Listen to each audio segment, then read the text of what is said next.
Assalamualaikum Sobat Cendekia.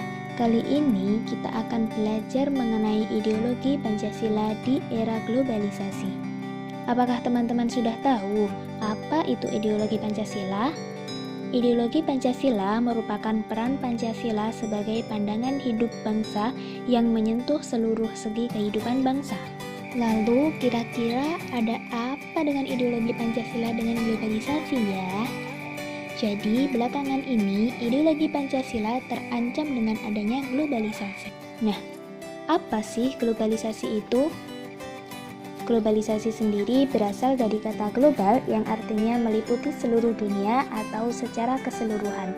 Menurut Kamus Besar Bahasa Indonesia, globalisasi adalah proses masuknya ke ruang lingkup dunia atau diistilahkan juga sebagai proses yang menempatkan masyarakat dunia dapat menjangkau satu dengan yang lain atau saling terhubungkan dalam semua aspek kehidupan, baik dalam bidang ekonomi, politik, budaya, teknologi, maupun sosial. Globalisasi sebenarnya memiliki manfaat yang positif, yakni dengan adanya peningkatan ekonomi, kesejahteraan, pendidikan, teknologi, dan lain-lain. Tetapi, dampak negatif globalisasi ternyata lebih membahayakan. Salah satu dampak negatif globalisasi adalah masuknya ideologi asing yang tidak sesuai dengan ideologi Pancasila.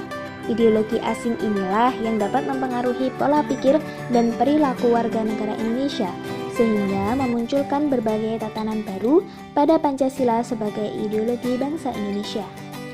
Di antara tantangan globalisasi yang bertentangan dengan Pancasila saat ini adalah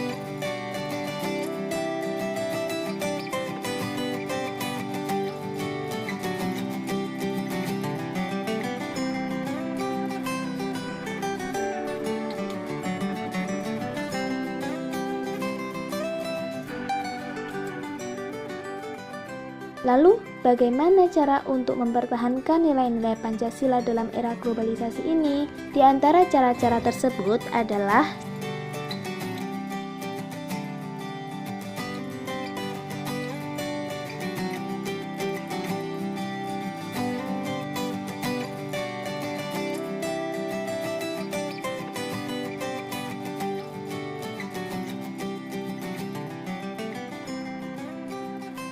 Lalu, bagaimana peran Pancasila di era globalisasi ini?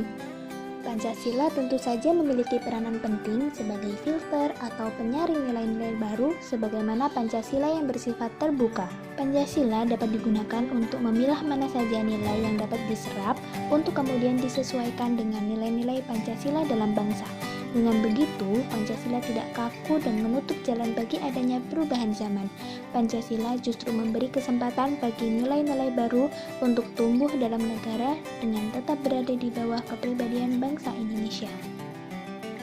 Adapun sikap kita sebagai generasi milenial dalam menerapkan Pancasila adalah dengan memegang Pancasila sebagai prinsip dengan mewujudkan nilai-nilai yang terkandung dalam Pancasila, yaitu semangat bersatu menghormati perbedaan, rela berkorban, pantang menyerah, gotong royong, patriotisme, dan nasionalisme. Dengan begitu, bagaimanapun kondisi negeri saat ini, Pancasila harus menjadi yang utama sebagai ideologi bangsa yang memiliki nilai penghayatan dan pengamalan berbangsa dan bernegara bagi generasi penerus Indonesia. Oke Sobat Cendekia, kita telah sampai di penghujung pembelajaran kita. Terima kasih.